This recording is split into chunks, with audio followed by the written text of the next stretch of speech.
നമസ്കാരം, very good morning. ഇന്ന് December 19 വെള്ളിയാഴ്ചയാണ്. ധനു 4-ാം തീയതിയാണ്. പുതിയൊരു വാർത്താ പുലരിയിലേക്ക് 24ന്റെ എല്ലാ പ്രേക്ഷകർക്കും സ്വാഗതം.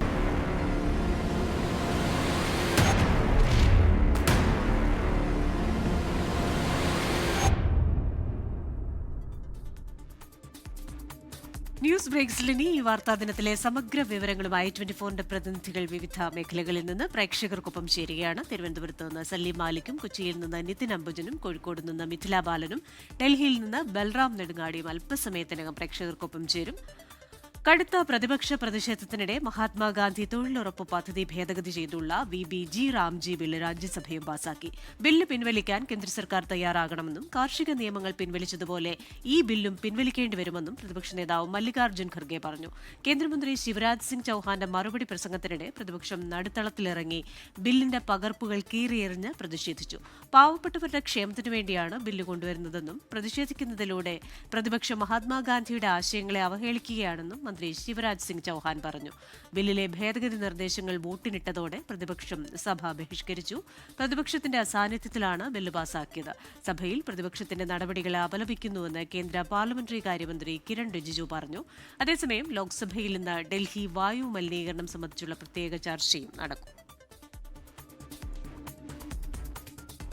സാമ്പത്തിക ക്രമക്കേടിൽ ജയിൽ DIG MK വിനോദ് കുമാറിനെതിരെയുള്ള ഒന്നാം പിണറായി സർക്കാരിന്റെ കാലം മുതലുള്ള റിപ്പോർട്ടുകൾ പൂഴ്ത്തിയെന്ന് കണ്ടെത്തൽ. അഴിമതി ആരോപണങ്ങൾ അന്വേഷിക്കണമെന്ന വകുപ്പുതല അന്വേഷണ റിപ്പോർട്ടുകളാണ് പൂഴ്ത്തിയത്. 2023 ഏപ്രിലിൽ മധ്യമേഖല ജയിൽ DIGയുടെ കത്ത് അവഗണിച്ചെന്നും വിജിലൻസ് കണ്ടെത്തി. MK വിനോദ് കുമാറിനെതിരായ സമ്പൂർണ്ണ വിജിലൻസ് റിപ്പോർട്ട് ഇന്ന് കൈമാറും. വിവരങ്ങളുമായി തിരുവനന്തപുരത്ത് നിന്ന് ഷഫീദ് റാവുത്തറാണ് ചേരുന്നത്. Shafeed, very good morning. ഈ അന്വേഷണ റിപ്പോർട്ട് പൂഴ്ത്തുന്നു, ഒപ്പം തന്നെ ഈ വകുപ്പുതല ഒരു കത്ത് നൽകിയത്, ആ കത്തും അതിലും കാര്യമായ നടപടികളൊന്നും ഉണ്ടാകുന്നില്ല. ഏറ്റവും പുതിയ വിവരങ്ങൾ ഈ റിപ്പോർട്ട് സമർപ്പിക്കുമ്പോൾ എന്താണുള്ളത്?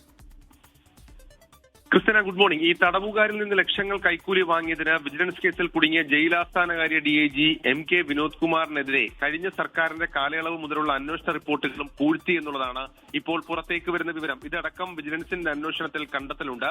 2023 ഏപ്രിലിൽ അദ്ദേഹത്തിനെതിരെ അഴിമതി ആരോപണങ്ങൾ അന്വേഷിക്കണമെന്നാവശ്യപ്പെട്ട് മധ്യമേഖല ജയിൽ DIG ജയിൽ ഡയറക്ടർക്ക് കത്തെഴുതിയിരുന്നു. എന്നാൽ ഈ കത്ത് അവഗണിച്ചു എന്നുള്ളതാണ് വിജിലൻസ് അന്വേഷണത്തിലെ കണ്ടെത്തൽ. കൂടാതെ വിനോദ് കുമാർ പിയൂർ സെൻട്രൽ ജയിൽ സൂപ്രണ്ടായിരിക്കെ നടപ്പാക്കിയ ഔഷധ സസ്യകൃഷി പദ്ധതിയിൽ സാമ്പത്തിക ക്രമക്കേട് നടന്നെന്നും കർശന നടപടിയെടുത്തുവെന്നും 2.31 ലക്ഷം രൂപ തിരിച്ചടയ്ക്കണമെന്നും 2020 വിജിലൻസ് ഡയറക്ടർ ആഭ്യന്തര വകുപ്പിന് റിപ്പോർട്ട് നൽകിയിരുന്നു. എന്നാൽ ഈ വകുപ്പ് നടത്തിയ വിശദാന്വേഷണത്തിലും വിജിലൻസ് കണ്ടെത്തൽ ശരിവച്ചു. എന്നാൽ ഇതുവരെ പണം തിരിച്ചുപിടിച്ചില്ല. ഈ റിപ്പോർട്ടും പൂഴ്ത്തി. അതായത് ഈ റിപ്പോർട്ട് നിലനിൽക്കെ DIG ആയി സ്ഥാനക്കയറ്റം അദ്ദേഹത്തിന് നൽകിയെന്നടക്കമുള്ള ഗുരുതരമായിട്ടുള്ള ആരോപണങ്ങളാണ് നിലവിൽ ഇപ്പോൾ ഉയരുന്നത്. കൂടാതെ ഇദ്ദേഹം ജയിൽ ആസ്ഥാനത്ത് DIG ആയിരിക്കെ അധികാര പരിധി വിട്ടു നടത്തിയ ഔദ്യോഗിക യാത്രകളെ കുറിച്ച് അന്നത്തെ മധ്യമേഖലാ ജയിൽ DIG 2022 3 കത്തുകൾ ജയിൽ ഡയറക്ടർക്ക് നൽകിയിരുന്നു. ഈ ഔദ്യോഗിക വാഹനത്തിൽ 250 കിലോമീറ്റർ വരെ യാത്ര ചെയ്ത് മറ്റു സോണുകളിലെ ജയിലുകളിൽ ഹ്രസ്വ സന്ദർശനം നടത്തുന്ന ദുരൂഹവും അന്വേഷിക്കേണ്ടതുമാണെന്നുള്ളതായിരുന്നു ആ റിപ്പോർട്ട്. എന്നാൽ ആ റിപ്പോർട്ട് പൂട്ടി എന്നുള്ളതാണ് ഇതിലെ ഏറ്റവും പ്രധാനപ്പെട്ട കാര്യം. ഈ TP കേസ് പ്രതികളുമായുള്ള ജയിലാസ്ഥാന DIGയുടെ ബന്ധം കഴിഞ്ഞ ദിവസങ്ങളിൽ വാർത്തയായി പുറത്തു വന്നിരുന്നു.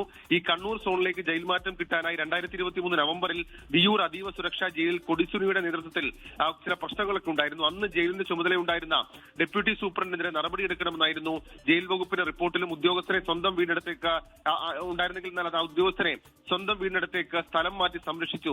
കൊടിസുനിക്ക് ആഗ്രഹിച്ചതുപോലെ കണ്ണൂർ സോണിലെ തവനൂർ സെൻട്രൽ ജയിലിലേക്ക് മാറ്റവും നൽകി. ഇതടക്കമുള്ള കാര്യങ്ങളിൽ ദുരൂഹത ഇപ്പോൾ വിജിലൻസ് സംശയിക്കുന്നുണ്ട്. ഇതടക്കം ചൂണ്ടിക്കാട്ടി സമ്പൂർണ്ണ വിജിലൻസ് റിപ്പോർട്ട് ഇന്ന് ആഭ്യന്തര വകുപ്പിന് കൈമാറും. അതിനുശേഷമായിരിക്കും വിനോദ് കുമാറിനെതിരെയുള്ള നടപടികൾ ഉണ്ടാവുക. ക്രിസ്ത്യന, ശരി. ഷഫീദ് റാവുത്തറാണ് തിരുവനന്തപുരത്ത് നിന്ന് വിശദാംശങ്ങളുമായി ചേർന്നത്. മൈസൂരുവിന് സമീപം നഞ്ചൻഗോഡ് KSRTC ബസ്സിന് തീപിടിച്ചു. യാത്രക്കാർ തലനാരിഴയ്ക്ക് രക്ഷപ്പെട്ടു. ബംഗളൂരുവിൽ നിന്ന് കോഴിക്കോട്ടേക്ക് വരികയായിരുന്ന ബസ്സാണ് അപകടത്തിൽപ്പെട്ടത്. വിവരങ്ങളുമായി സുർജിത്ത് അയ്യപ്പത്താണ് ചേരുന്നത്. Surjit, good morning. വിശദാംശങ്ങൾ. കൂടിയാണ് ഇത്തരത്തിലൊരു അപകടമുണ്ടായത്. KSRTC ബസ്സിനാണ് പൂർണ്ണമായും തീപിടിച്ചത്. 11 മണിയോടെയാണ് ഈ ബസ് ബാംഗ്ലൂരിൽ നിന്ന് കോഴിക്കോട്ടേക്ക് തിരിച്ചത്. ഇതിനിടയിൽ നഞ്ചൻഗോഡ് ഒരു വിജനമായ പ്രദേശത്ത് വെച്ചാണ് ഇത്തരത്തിലൊരു അപകടം ഉണ്ടായിട്ടുള്ളത്. അത് താഴെ നിന്നും പുക ഉയരുന്നത് കണ്ടു. ഇതേ തുടർന്ന് ഡ്രൈവറും കണ്ടക്ടറും പുറത്തേക്ക് ഇറങ്ങി. പിന്നീട് നോക്കിയപ്പോൾ തീ പടരുന്നതായാണ് കണ്ടത്. വേഗം തന്നെ യാത്രക്കാരെ പുറത്തിറക്കി. 40-ലേറെ യാത്രക്കാർ ഉണ്ടായിരുന്നു എന്നുള്ളതാണ് നമുക്ക് അറിയാൻ കഴിയുന്ന കാര്യം. തീ പടർന്നു. പിന്നീട് ആളിപ്പടർന്ന് അത് പൂർണ്ണമായും കത്തുന്ന ഒരു സ്ഥിതിയാണ് ഉണ്ടായത്. കണ്ടക്ടറുടെയും ഡ്രൈവറുടെയും സമയോചിതമായ ഇടപെടൽ മൂലമാണ് യാത്രക്കാർ രക്ഷപ്പെടുന്ന ഒരു സാഹചര്യം ഉണ്ടായത്. യാത്രക്കാരെല്ലാം തന്നെ പുറച്ചയായതിനാൽ തന്നെ നല്ല ഉറക്കത്തിലായിരുന്നു. ഈ ഘട്ടത്തിൽ എല്ലാവരെയും വിളിച്ച് വേഗത്തിൽ തന്നെ പുറത്തേക്ക് ഇറക്കുകയായിരുന്നു. മാത്രമല്ല തീ അണയ്ക്കാൻ ഉള്ള സംവിധാനങ്ങളുള്ള ഒരു പ്രദേശത്തായിരുന്നില്ല ഈ അപകടം ഉണ്ടായത് എന്നുള്ളതാണ് പ്രധാനപ്പെട്ട കാര്യം. അത് ഒരു വിജനമായ മേഖലയായിരുന്നു. അതുകൊണ്ട് തന്നെ തീ പടരുന്നത് അണയ്ക്കാൻ ശ്രമിച്ചെങ്കിലും അത് പൂർണ്ണമായും വിജയിക്കാതെ വന്നു. ഇതേ തുടർന്ന് തീ ആളിപ്പടരുകയായിരുന്നു. ആളിപ്പടർന്ന ശേഷം അത് ബസ് ഏതാണ്ട് പൂർണ്ണമായും കത്തി നശിക്കുന്ന അവസ്ഥയാണുള്ളത്. യാത്രക്കാരുടെ സാധനങ്ങളൊക്കെ കത്തി നശിച്ച അവസ്ഥയുണ്ട്. പ്രത്യേകിച്ച് പാസ്പോർട്ടും ഫോണും ഉൾപ്പെടെയുള്ള കാര്യങ്ങളെല്ലാം തന്നെ കത്തി നശിക്കുന്ന, രേഖകളടക്കം കത്തി നശിക്കുന്ന ഒരവസ്ഥ ഉണ്ടായിട്ടുണ്ട്. എന്തായാലും യാത്രക്കാർ പൂർണ്ണമായും സുരക്ഷിതരാണ്. അവർക്ക് മറ്റ് പ്രശ്നങ്ങളില്ല. വേഗത്തിൽ തന്നെ ആളുകളെ പുറത്തിറക്കാൻ കഴിഞ്ഞതാണ്. സംയോജിതമായ ഇടപെടൽ മൂലമാണ് ഇത്തരത്തിൽ ഒരു വൻ ദുരന്തം ഒഴിവായത്. യാത്രക്കാരെ എല്ലാം മറ്റ് ബസ്സുകളിലായി കേരളത്തിലേക്ക് കയറ്റിവിടുന്ന ഒരു സ്ഥിതിയാണ് ഉണ്ടായിട്ടുള്ളത്. ക്രിസ്റ്റീന. സുർജിത് അയ്യപ്പത്താണ് വിശദാംശങ്ങളുമായി ചേർന്നത്. ഇനി തിരുവനന്തപുരത്ത് നിന്ന് സലീം മാലിക്കാണ് തെക്കൻ കേരളത്തിലെ പ്രധാനപ്പെട്ട വാർത്തകളുടെ അപ്ഡേറ്റ്സുമായി ചേരുന്നത്. Saleem, very good morning. ഇന്നിപ്പോൾ IFFK സമാപിക്കുകയാണ്. വിവിധ മേഖലകളിൽ പുരസ്കാരങ്ങളും ആദരിക്കൽ ചടങ്ങുകളും ഒക്കെ ഉണ്ടാവും. KPCC കോർ കമ്മിറ്റി യോഗം ഇന്ന് ചേരുന്നു. ഒപ്പം തന്നെ ഈ സ്വർണ്ണക്കൊള്ളയിലെ ED ഹർജിയിൽ വിധിയുമുണ്ടല്ലോ. Christina, good morning. ഇന്ന് തെക്കൻ കേരളത്തെ സംബന്ധിച്ചിടത്തോളം വലിയ വാർത്താ ദിനമാണ്. നിരവധി വാർത്തകൾ ഉണ്ട്. അതിലെ തന്നെ ഏറ്റവും പ്രധാനപ്പെട്ട വാർത്തകളിലൊന്നാണ് ഇന്നത്തെ IFFK സമാപനം. സമീപകാലത്ത് നടന്ന IFFKകളിൽ ഏറ്റവും നിറം മങ്ങിയ IFFK ആയിരുന്നു ഇത്തവണ ഉണ്ടായിരുന്നത്. പലവിധ വിവാദങ്ങളായിരുന്നു ഇത്തവണത്തെ IFFKയിൽ അരങ്ങേറിയത്. അതിലേറ്റവും പ്രധാനം ഈ കേന്ദ്ര സർക്കാരിൻ്റെ അനുമതി ലഭിക്കാത്തതിനെ തുടർന്ന് സിനിമകൾ പ്രദർശിപ്പിക്കാൻ കഴിയാത്തതുൾപ്പെടെയുള്ള വിഷയങ്ങളാണ്. അതിന് പിന്നാലെ ആ സിനിമകളൊക്കെ പ്രദർശിപ്പിക്കുമെന്ന് കേരളം നിലപാടെടുത്തെങ്കിലും അത് പൂർണ്ണമായി പ്രദർശിപ്പിക്കാൻ കഴിഞ്ഞില്ല. ഒരർത്ഥത്തിൽ കേന്ദ്രത്തിന് സംസ്ഥാനത്തിന് വഴങ്ങേണ്ടി വന്നു. ആ സിനിമകൾ, ഇതുവരെയും പ്രദർശിപ്പിക്കാത്ത 6 സിനിമകൾ ഇന്നും പ്രദർശിപ്പിക്കില്ല. ആകെ 19 സിനിമകൾക്കായിരുന്നു കേന്ദ്രം പ്രദർശനാനുമതി നൽകാഞ്ഞത്. ഏറ്റവും ഒടുവിൽ അതിൽ 6 സിനിമകൾ ഒഴികെ ബാക്കി എല്ലാ സിനിമകൾക്കും പ്രദർശനാനുമതി നൽകിയെങ്കിലും ഇന്ന് അവസാന ദിവസവും ബാക്കി 6 സിനിമകളും പ്രദർശിപ്പിക്കില്ല എന്നുള്ളതാണ്. ഒപ്പം തന്നെ ഈ ചലച്ചിത്ര അക്കാദമി ചെയർമാൻ കൂടിയായ റസൂൽ പൂക്കുട്ടിയുടെ അസാന്നിധ്യം കൊണ്ടുകൂടി ശ്രദ്ധേയമായിരുന്നു ഇത്തവണത്തെ മേള. അത് വലിയ വിവാദമാവുകയും ചെയ്തു. പ്രത്യേകിച്ച് വിവാദങ്ങളുടെ കൂടി പശ്ചാത്തലത്തിൽ അതിന് പിന്നാലെ കഴിഞ്ഞ ഇന്നലെ അദ്ദേഹം തിരുവനന്തപുരത്തേക്ക് എത്തി. അതിന് പിന്നാലെ അദ്ദേഹം പറഞ്ഞത് മുഴുവൻ സമയവും താൻ ഇക്കാര്യങ്ങളൊക്കെ വിർച്വലായി നിയന്ത്രിക്കുന്നുണ്ടായിരുന്നു. കോവിഡ് കാലം നമ്മളെ പഠിപ്പിച്ചത് വിർച്വലായി നിയന്ത്രിക്കാനാണ്. തന്റെ അഭാവം ഒരു വിധത്തിലും ഇവിടെ ബാധിച്ചിട്ടില്ല എന്നൊരു ന്യായീകരണമാണ് നടത്തിയത്. ഇന്ന് നടക്കുന്ന സമാപന ചടങ്ങിൽ റസൂൽ പൂക്കുട്ടി പങ്കെടുക്കും. മുഖ്യമന്ത്രി പിണറായി വിജയനാണ് ഇന്ന് വൈകുന്നേരം 6 മണിക്ക് നിശാഗന്ധിയിൽ നടക്കുന്ന ചടങ്ങ് ഉദ്ഘാടനം ചെയ്യുന്നത്. ആ നിലയിൽ വലിയ വിവാദങ്ങൾക്കൊടുവിലാണ് മേളയ്ക്ക് തിരശ്ശീല വീഴുന്നത്. ഇന്ന് 6 മണിക്ക് പിണറായി വിജയൻ ഉദ്ഘാടനം ചെയ്യുന്ന പരിപാടിയിൽ വിഖ്യാത സംവിധായകൻ സയ്യിദ് മിർസയെ ആദരിക്കും. ചലച്ചിത്ര രംഗത്ത് 50 വർഷം പൂർത്തിയാക്കിയതിനുള്ള ആദരവാണ് ഉള്ളത്. ഒപ്പം ലൈഫ് ടൈം അച്ചീവ്മെന്റ് പുരസ്കാരം മൗറത്തേനിയൻ സംവിധായകനായ അബ്ദുർ റഹ്മാൻ സിസാക്കോയ്ക്കാണ് സമ്മാനിക്കുക. അതിനോടൊപ്പം തന്നെ ഏറ്റവും പ്രധാനപ്പെട്ട വാർത്ത കോൺഗ്രസിന്റെ കോർ കമ്മിറ്റി യോഗമാണ്. കോൺഗ്രസിനായി പുതിയ കോർ കമ്മിറ്റി തീരുമാനിച്ചതിന് ശേഷമുള്ള ആദ്യ യോഗമാണ് ഇന്ന് ചേരുന്നത്. കോർ കമ്മിറ്റി രൂപീകരിച്ചതിന് പിന്നാലെ തദ്ദേശ തെരഞ്ഞെടുപ്പും അതുമായി ബന്ധപ്പെട്ട തിരക്കുകളുമായതിനാൽ കോർ കമ്മിറ്റി യോഗം ചേരാൻ കഴിഞ്ഞിരുന്നില്ല. അതിന് പിന്നാലെയാണ് ഇപ്പോൾ കോർ കമ്മിറ്റി യോഗം ഇന്ന് ആദ്യ യോഗം ചേരുന്നത്. തെരഞ്ഞെടുപ്പ് വിജയത്തിന്റെ പശ്ചാത്തലത്തിലുള്ള കാര്യങ്ങളാകും ചർച്ചയാവുക. തദ്ദേശ തെരഞ്ഞെടുപ്പ് വിജയം ചർച്ചയാകുന്നതിനൊപ്പം തന്നെ നിയമസഭാ തെരഞ്ഞെടുപ്പ് ഒരുക്കങ്ങളും യോഗത്തിൽ ചർച്ചയാകും. ജനുവരിയോടുകൂടി തന്നെ പൂർണ്ണാർത്ഥത്തിൽ തദ്ദേശ തെരഞ്ഞെടുപ്പിന് ഒരുങ്ങാനാണ് നിലവിൽ കോൺഗ്രസിന്റെ ഹൈക്കമാൻഡ് നിർദ്ദേശം നൽകിയിരിക്കുന്നത്. അതിന്റെ ഭാഗമായി കോർ കമ്മിറ്റി അതുമായി ബന്ധപ്പെട്ട വിശദാംശങ്ങൾ ചർച്ച ചെയ്യും. ഒപ്പം സംസ്ഥാനത്ത് നിലനിൽക്കുന്ന രാഷ്ട്രീയ വിഷയങ്ങളിൽ തുടർന്ന് സ്വീകരിക്കേണ്ട നിലപാട് എന്താണ് എന്നുള്ള കാര്യവും ഇന്നത്തെ യോഗത്തിൽ ചർച്ചയാവും. ഈ പാരഡി ഗാനവുമായി ബന്ധപ്പെട്ടുള്ള വിവാദത്തിൽ ഈ പ്രതികളാക്കപ്പെട്ടവർക്ക് പൂർണ്ണ പിന്തുണ നൽകുന്നതും അവരെ വിളിച്ച് സഹായം അഭ്യർത്ഥിക്കുന്നത് ഉൾപ്പെടെയുള്ള വാഗ്ദാനം ചെയ്യുന്നത് ഉൾപ്പെടെയുള്ള കാര്യങ്ങളിൽ KPCC ഔദ്യോഗികമായി തന്നെ ഇന്നത്തെ യോഗത്തോടുകൂടി തീരുമാനമെടുക്കും. ഒപ്പം തന്നെ തൊഴിലുറപ്പ് പദ്ധതിയിലെ കേന്ദ്ര ഇടപെടലിനെതിരെ കൂടിയുള്ള സമരം ശക്തമാക്കുന്നതും ഇന്നത്തെ യോഗത്തിൽ തീരുമാനമാകും. അങ്ങനെ വിവിധ വിഷയങ്ങളാണ് ഇന്നത്തെ യോഗത്തിൽ ചർച്ചയാകും. ഒപ്പം തന്നെ ഈ KPCC സെക്രട്ടറിമാരുടെയും DCC അധ്യക്ഷന്മാരുടെയും പുനഃസംഘടനയെ സംബന്ധിച്ചുള്ള കോർ കമ്മിറ്റിയുടെ തീരുമാനവും ഇന്നെടുക്കും. അതിന് പിന്നാലെ ആ വിഷയം ഹൈക്കമാൻഡിനെ അറിയിക്കുകയും ചെയ്യും. മറ്റൊരു പ്രധാനപ്പെട്ട വാർത്ത, ശബരിമല സ്വർണ്ണക്കൊള്ള കേസിൽ അന്വേഷണ രേഖകൾ ആവശ്യപ്പെട്ട എൻഫോഴ്സ്മെന്റ് നൽകിയ ഹർജി, ആ കേസിൽ എൻഫോഴ്സ്മെന്റ് ഡയറക്ടറേറ്റ് നൽകിയ ഹർജിയിൽ ഇന്നാണ് വിധി. ഈ സമാന്തരമായ ഒരു അന്വേഷണം ED നടത്തുന്നത് ഗുണപ്പെടില്ല എന്നുള്ളതായിരുന്നു അതുമായി ബന്ധപ്പെട്ട പ്രത്യേക അന്വേഷണ സംഘത്തിന്റെ ഭാഗത്ത് നിന്ന് കോടതിയിൽ അറിയിച്ചത്. പക്ഷേ ED ഒരു അന്വേഷണം നടക്കുന്നത് എങ്ങനെയാണ് അന്വേഷണത്തെ തടസ്സമാകുന്നത് പോകുന്നത് എന്നുള്ളതായിരുന്നു ED ഭാഗത്ത് നിന്നുള്ള അഭിഭാഷകന്റെ ചോദ്യം. അതുമായി ബന്ധപ്പെട്ടുള്ള ഒരു തീരുമാനം, നയപരമായ തീരുമാനം ഇന്ന് കോടതി എടുക്കും. അതിനുശേഷം ഈ FIR-ഉം ഒപ്പം തന്നെ FISS-ഉം ഉൾപ്പെടെയുള്ളവ കൊല്ലം വിജിലൻസ് കോടതി ഇന്ന് ED-ക്ക് കൈമാറിയേക്കും. എന്നാൽ ഈ കേസുമായി ബന്ധപ്പെട്ടുള്ള പ്രത്യേക അന്വേഷണ സംഘം നടത്തുന്ന അന്വേഷണത്തിൽ ഇടപെടരുത് എന്നൊരു നിർദ്ദേശം കൂടി കോടതി നൽകാനാണ് സാധ്യത. ക്രിസ്റ്റീന. സലീം മാലിക്കാണ് തെക്കൻ കേരളത്തിൽ നിന്ന് സംഭവിക്കാവുന്ന പ്രധാന വാർത്തകളുടെ വിശദാംശങ്ങളുമായി ചേർന്നത്. ഇനി നമ്മൾ പോകുന്നത് കോഴിക്കോട്ടേക്കാണ്. അവിടെ മിഥില ബാലനുണ്ട്. Mithila, very good morning. ഈ കോഴിക്കോട് ജില്ലാ പഞ്ചായത്തിലെ UDF സ്ഥാനാർത്ഥി ആരായിരിക്കും എന്നൊരു ആകാംക്ഷയുണ്ടല്ലോ, അതിൽ നിന്ന് പ്രഖ്യാപനം ഉണ്ടാകുന്നു. ഒപ്പം തന്നെ ഈ കാസർകോട്ടെ തട്ടിക്കൊണ്ടുപോകലിൽ അന്വേഷണം, ഇനി ഉത്തരം കിട്ടാത്ത ചില ചോദ്യങ്ങളുണ്ട്. ഇതിന്റെയൊക്കെ വിവരങ്ങൾ എന്താണ്? ഇതടക്കം നമ്മൾ വടക്കൻ കേരളത്തിൽ നിന്ന് പ്രതീക്ഷിക്കുന്ന വാർത്തകൾ എന്തൊക്കെയാണ്? Good morning Christina. ഈ രണ്ട് കാര്യങ്ങളിൽ തന്നെയാണ് ഇന്ന് വടക്കൻ കേരളത്തിൽ, പ്രത്യേകിച്ച് കോഴിക്കോടും കാസർകോട്ടുമായി വാർത്തകൾ ഉണ്ടാകാൻ പോകുന്നത്. ഇതിൽ ആദ്യം കോഴിക്കോട്ടെ എടുക്കുകയാണെങ്കിൽ, കോഴിക്കോട് കോൺഗ്രസിനെ UDF-നെ സംബന്ധിച്ചിടത്തോളം ഏറ്റവും അഭിമാനകരമായ നിമിഷമാണ്. പ്രത്യേകിച്ച് ജില്ലാ പഞ്ചായത്ത് ഭരണം ആദ്യമായി കോൺഗ്രസിൻ്റെ UDF-ന്റെ കയ്യിൽ വന്നിരിക്കുകയാണ്. അതുകൊണ്ട് തന്നെ ജില്ലാ പഞ്ചായത്ത് പ്രസിഡന്റ് ഏറ്റവും മികച്ച ആളെ തന്നെയാണ് പ്രഖ്യാപിക്കുന്നത്. ഇന്ന് രാവിലെ 11:30 കോഴിക്കോട് DCC-യിൽ വെച്ചാണ് ഈ ഒരു പ്രഖ്യാപനം നടക്കുക. മില്ലി മോഹൻ ആയിരിക്കും കോഴിക്കോട് ജില്ലാ പഞ്ചായത്തിൻ്റെ പ്രസിഡന്റ്. ആദ്യമായി കോൺഗ്രസിൻ്റെ ഒരു ജില്ലാ പഞ്ചായത്ത് പ്രസിഡന്റിനെ ഇന്ന് പ്രഖ്യാപിക്കുകയാണ് എന്ന ഒരു പ്രത്യേകത കൂടിയുണ്ട്. കോടഞ്ചേരി ഡിവിഷനിൽ നിന്നും കോൺഗ്രസ് സ്ഥാനാർത്ഥിയായി ജയിച്ചു വന്ന ആളാണ് ഈ മില്ലി മോഹൻ എന്നത്. മറ്റൊന്ന്, വൈസ് പ്രസിഡന്റ് ആരായിരിക്കും എന്നതാണ്. വൈസ് പ്രസിഡന്റ് സ്ഥാനം ലീഗിനാണ് നൽകിയിട്ടുള്ളത്. നാദാപുരം ഡിവിഷനിൽ നിന്നും ജയിച്ച KK നവാസിനെയാണ് വൈസ് പ്രസിഡന്റായി ഇന്ന് പ്രഖ്യാപിക്കുക. നേരത്തെ പറഞ്ഞതുപോലെ തന്നെ ജില്ലാ പഞ്ചായത്തിനെ സംബന്ധിച്ചിടത്തോളം 28 ഡിവിഷനുകളാണുള്ളത്. ഇതിൽ 15 UDF-ഉം RMP-യും ഉൾപ്പെടെ 15-ഉം ഒപ്പം തന്നെ LDF 13 സീറ്റിലുമാണ് വിജയിച്ചിട്ടുണ്ടായിരുന്നത്. മറ്റൊന്ന് കാസർഗോഡാണ്. കാസർകോട്ടെ തട്ടിക്കൊണ്ടുപോകലുമായി ബന്ധപ്പെട്ട കൂടുതൽ അപ്ഡേഷനുകൾ ഇന്ന് ഉണ്ടാകും എന്നാണ് നമുക്ക് നിലവിൽ ലഭ്യമായിട്ടുള്ളത്. ഈ നോട്ട് നിരോധനം വെളുപ്പിക്കൽ, അതുമായി ബന്ധപ്പെട്ട ഒരു തർക്കം, ഈ നിരോധിത നോട്ട് കൈമാറുന്നതുമായി ബന്ധപ്പെട്ട ഒരു തർക്കമൊക്കെ ആയിരുന്നു ഈ അനീഫയെ തട്ടിക്കൊണ്ടുപോയതിന് കാരണം. ഇതിൽ 8 പേരാണ് അറസ്റ്റിലായിട്ടുണ്ടായിരുന്നത്. 4 മലയാളികൾ ഉൾപ്പെടെ 8 പേർ. ഈ 4 മലയാളികളെ കസ്റ്റഡിയിൽ വാങ്ങും. ഇവരുമായി ബന്ധപ്പെട്ട കൂടുതൽ അന്വേഷണം ഇന്ന് നടക്കും എന്നാണ് അറിയാൻ കഴിഞ്ഞിട്ടുള്ളത്. പ്രത്യേകിച്ച് ആന്ധ്ര, ഹൈദരാബാദ് എന്നിവിടങ്ങളിൽ ഈ പ്രതികൾക്ക് ഏതെങ്കിലും തരത്തിലുള്ള ഇടപാടുകളുണ്ടോ എന്നതും മറ്റും അന്വേഷിക്കും. നിലവിൽ തട്ടിക്കൊണ്ടുപോകലുമായി ബന്ധപ്പെട്ട് 4 ആന്ധ്ര സ്വദേശികൾ ഉൾപ്പെടെ 8 പേരെയാണ് പിടിയിലായിട്ടുള്ളത്.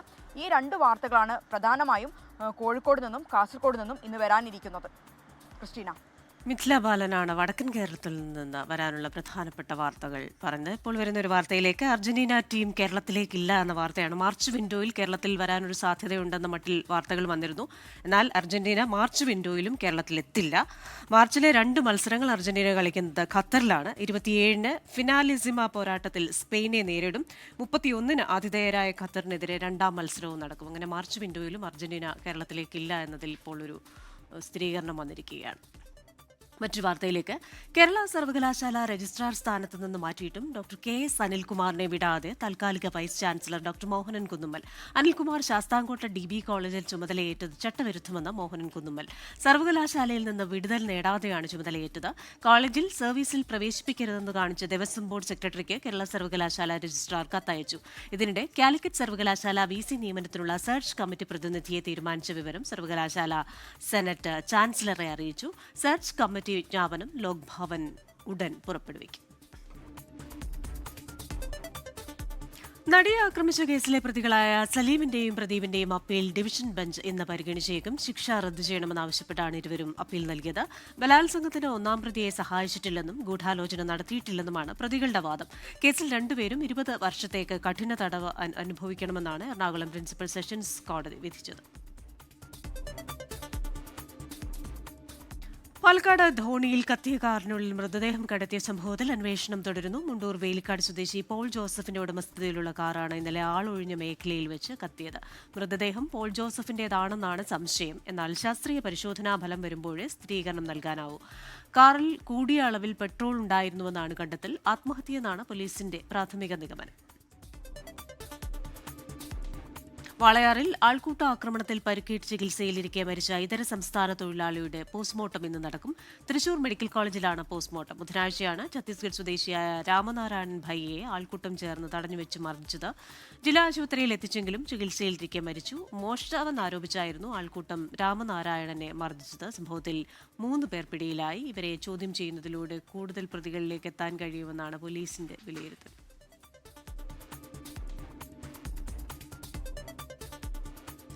സമസ്ത 100ാം വാർഷികാഘോഷങ്ങളുടെ ഭാഗമായി അധ്യക്ഷൻ ജിഫ്രി മുത്തുക്കോയ തങ്ങൾ നയിക്കുന്ന സമസ്ത ശതാബ്ദി സന്ദേശയാത്ര ഇന്ന് ആരംഭിക്കും.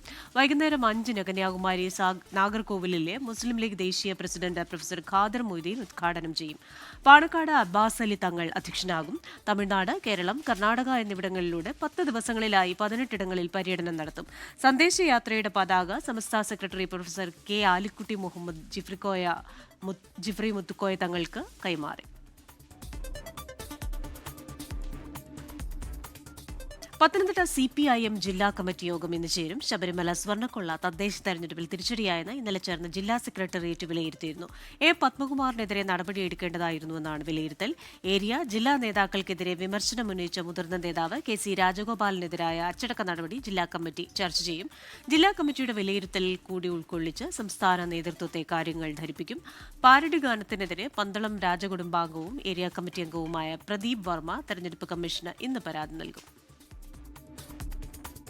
CBCI ആസ്ഥാനത്തെ ക്രിസ്മസ് ആഘോഷത്തിൽ മുഖ്യ അതിഥിയായി ഉപരാഷ്ട്രപതി CP രാധാകൃഷ്ണൻ. രാജ്യത്ത് ക്രൈസ്തവ സമൂഹത്തിന് യാതൊരു ഭയവും വേണ്ടെന്ന് ഉപരാഷ്ട്രപതി പറഞ്ഞു. ഭരണഘടന നൽകുന്ന മതസ്വാതന്ത്ര്യം സംരക്ഷിക്കപ്പെടുമെന്ന് തങ്ങൾ വിശ്വസിക്കുന്നതായി CBCI അധ്യക്ഷൻ ആർച്ച് ബിഷപ്പ് ആൻഡ്രൂസ് താഴത്ത് പറഞ്ഞു. കഴിഞ്ഞ തവണ പ്രധാനമന്ത്രി നരേന്ദ്രമോദിയെങ്കിൽ ഇത്തവണ ഉപരാഷ്ട്രപതി CP രാധാകൃഷ്ണനാണ് കാത്തലിക് ബിഷപ്പ് കോൺഫറൻസ് ഓഫ് ഇന്ത്യയുടെ ക്രിസ്മസ് ആഘോഷത്തിൽ മുഖ്യ അതിഥിയായത്. ക്രൈസ്തവ സമൂഹത്തിന്റെ പ്രതിബദ്ധത രാജ്യത്തിന്റെ മുക്കിലും മൂലയിലും വരെ എത്തിയെന്ന് ഉപരാഷ്ട്രപതി. ക്രൈസ്തവ സമൂഹത്തിന് യാതൊരു ഭയവും വേണ്ട, എല്ലാവരും എല്ലാ സമയവും ഒപ്പമുണ്ടെന്നും ഉപരാഷ്ട്രപതി. Values of peace, compassion, humility and service to the humanity. And Christianity was brought to India in the year 52 AD by the Thomas the Apostle. At the heart of the Christian message is the teaching of Lord Jesus Christ. ക്രൈസ്തവ സമൂഹത്തിന് നേരെയുള്ള ആക്രമണങ്ങളിൽ പരിഹാരം കാണാൻ കേന്ദ്ര സർക്കാരിനെ കഴിയൂവെന്ന് CBCI അധ്യക്ഷൻ archbishop Andrews താഴത്ത്. ഞാൻ അത് വളരെ ഇൻഡയറക്റ്റ് ആയിട്ട് തന്നെ സൂചിപ്പിച്ചു. അവിടെയും ഇവിടെയൊക്കെ ഉണ്ട്. പലപ്പോഴും ഇവർ തന്നെയാണ് പലപ്പോഴും ഈ സിസ്റ്റേഴ്സിനെ ജയിലിൽ നിന്ന് മോചിപ്പിക്കുന്നതിന് നമ്മൾ അവരോട് തന്നെയാണ് പലപ്പോഴും ചോദിക്കേണ്ടത്. അവർക്കേ ചെയ്യാൻ പറ്റുള്ളൂ. ക്രൈസ്തവ സമൂഹത്തിന് പ്രശ്നം നേരിടുമ്പോൾ തങ്ങൾ സമീപിക്കുന്നത് കേന്ദ്ര സർക്കാരിനെയാണെന്നും CBCI. ഔദ്യോഗിക വസതിയിൽ നടക്കുന്ന ക്രിസ്മസ് ആഘോഷങ്ങളിൽ പങ്കെടുക്കാൻ CBCI സഭാ നേതാക്കളെ ഉപരാഷ്ട്രപതി ക്ഷണിച്ചു. BJP സംസ്ഥാന അധ്യക്ഷൻ രാജീവ് ചന്ദ്രശേഖർ, MPമാരായ ശശി തരൂർ, ജോസ് കെ മാണി, സർക്കാരിന്റെ ഡൽഹിയിലെ പ്രതിനിധി KV തോമസ് തുടങ്ങിയ പ്രമുഖ നേതാക്കളും പരിപാടിയിൽ പങ്കെടുത്തു. 24 ഡൽഹി. കേരളത്തിലെ പ്രമുഖ ഇലക്ട്രോണിക്സ് റീറ്റെയിൽ ശൃംഖലയായ ഓക്സിജൻ ദ ഡിജിറ്റൽ എക്സ്പേർട്ടിന്റെ 25ാം വാർഷികത്തിന്റെ ഭാഗമായി ഓക്സിജൻ മഹാപ്രതിഭ പുരസ്കാരങ്ങൾ വിതരണം ചെയ്തു. സമൂഹത്തിന്റെ വിവിധ മേഖലകളിൽ നിന്നുള്ള 5 പ്രതിഭകൾക്ക് പ്രതിപക്ഷ നേതാവ് VD സതീശൻ പുരസ്കാരങ്ങൾ നൽകി. Oxygen group CEO Shijo K Thomas ഉൾപ്പെടെയുള്ള പ്രമുഖർ ചടങ്ങിന്റെ ഭാഗമായി. Oxygen the digital expert electronics വിപണന രംഗത്ത് 25 വർഷം പൂർത്തിയാക്കിയ വേളയിലാണ് ഓക്സിജൻ മഹാപ്രതിഭാ പുരസ്കാരങ്ങൾ പ്രഖ്യാപിച്ചത്. സമൂഹത്തിന്റെ വിവിധ മേഖലകളിൽ നിന്നുള്ള 5 പ്രതിഭകളെയാണ് പുരസ്കാരത്തിനായി ജൂറി തിരഞ്ഞെടുത്തത്. സാമൂഹ്യ സേവന മേഖലയിൽ നിന്ന് ദയാബായിയും കായിക മേഖലയിൽ നിന്ന് അഞ്ജു ബോബി ജോർജും പുരസ്കാരങ്ങൾക്ക് അർഹരായി. സാഹിത്യ മേഖലയിൽ KR മീരയും ശാസ്ത്ര സാങ്കേതിക മേഖലയിൽ ഡോക്ടർ സാബു തോമസും സിനിമാ രംഗത്ത് നിന്ന് പ്രേം പ്രകാശും പുരസ്കാരങ്ങൾക്ക് അർഹരായി. കൊച്ചിയിൽ നടന്ന ചടങ്ങിൽ പ്രതിപക്ഷ നേതാവ് VD സതീശൻ ഓക്സിജൻ മഹാപ്രതിഭാ പുരസ്കാരങ്ങൾ വിതരണം ചെയ്തു.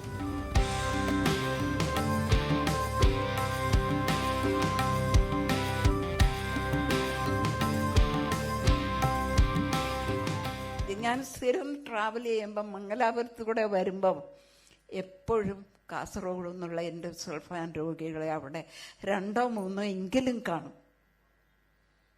അപ്പം ഈ കാസർഗോഡിൻ്റെ കാര്യം നമ്മുടെ കേരളത്തിൻ്റെ തന്നെ ഒരു പ്രധാന ചിന്തയാണ്. ഇന്ന് CEO എന്നെ കണ്ടപ്പോൾ പറഞ്ഞു ഞങ്ങളും കൂടെയുണ്ട്. അങ്ങനെ ഒരു വാക്ക് കേൾക്കുന്നത് തന്നെ സന്തോഷം. എത്ര ശ്രദ്ധയോടും എത്ര ചിട്ടയോടും എത്ര സാമ്പത്തിക അച്ചടക്കത്തോടും കൂടിയാണ് ഒരു ബിസിനസ് സംരംഭം തുടങ്ങേണ്ടതും അത് നടത്തി മുന്നോട്ട് കൊണ്ടുപോകേണ്ടതും എന്നാണ് ഓക്സിജൻ ഒരു മോഡലായി മാതൃകയായി കേരളത്തിൻ്റെ മുന്നിൽ ഇനി വരാനിരിക്കുന്ന ബിസിനസ്സുകാർക്ക് കൂടി അടുത്ത ജനറേഷന് കൂടി ഒരു മാതൃകയായി കൊണ്ട് മുന്നിൽ നിൽക്കുന്നത്. ഇലക്ട്രോണിക്സ് വിപണന രംഗത്ത് 25 വർഷം പൂർത്തിയാക്കിയ വേളയിൽ സമൂഹത്തോടുള്ള പ്രതിബദ്ധതയും കേരള ജനത നൽകിയ പിന്തുണയ്ക്കുള്ള നന്ദിയും പ്രകടിപ്പിക്കുന്നതിനാണ് ഓക്സിജൻ മഹാപ്രതിഭാ പുരസ്കാരങ്ങളെന്ന് Oxygen group CEO Shijo K Thomas പറഞ്ഞു. ഞങ്ങൾ ഇങ്ങനൊരു അവാർഡ്, ഒരു പുരസ്കാരം നൽകാൻ തീരുമാനിച്ച ഉടൻ തന്നെ ഒരു ജൂറി, ബഹുമാനപ്പെട്ട CB മനോലിൻ്റെ നേതൃത്വത്തിൽ ജൂറിയെ തിരഞ്ഞെടുക്കുകയും അവരുടെ അവർ 3 ആളുകളും, പോൾ മണലിലുണ്ട്, അതുപോലെ അവർ 3 ആളുകളും വളരെ ഈ ഓരോ മേഖലയിൽ അവരുടെ എക്സ്പീരിയൻസ്ഡ് ആയിട്ടുള്ള പ്രഗത്ഭരായ ആളുകളാണ്. അവരുടെ നിർദ്ദേശപ്രകാരമാണ് ഞങ്ങൾ അവാർഡ് ജേതാക്കളെ പ്രഖ്യാപിച്ചത്. ചലച്ചിത്ര സംവിധായകൻ സിബി മലയിൽ ചെയർമാനായി professor Madavana Balakrishnapillai, doctor Paul Manalil എന്നിവരടങ്ങിയ ജൂറിയാണ് പുരസ്കാര ജേതാക്കളെ തിരഞ്ഞെടുത്തത്. പുരസ്കാരത്തിൻ്റെ മഹിമ വർദ്ധിക്കുന്നത്, ഏറ്റവും മഹത്തരമായ ഒരു അവാർഡായിട്ട് മാറുന്നത് ശ്രീമതി ദയാബായി ആദരിക്കപ്പെട്ടപ്പോൾ തന്നെയാണ്. മറ്റുള്ളവരുടെ എല്ലാം പ്രതിഭകളെ കുറച്ച് കണ്ടുകൊണ്ട് പറയുകയല്ല, പക്ഷേ അവരെല്ലാവരും അവരവരുടേതായ മേഖലകളിൽ ഔന്നത്യങ്ങളിൽ എത്തിയവർ തന്നെയാണ്. എങ്കിൽ പോലും ഒരു പടി മുകളിൽ എപ്പോഴും നമുക്ക് ശ്രീമതി ദയാബായിയുടെ പ്രവർത്തനങ്ങളെ തന്നെയാണ് നോക്കിക്കാണേണ്ടത്.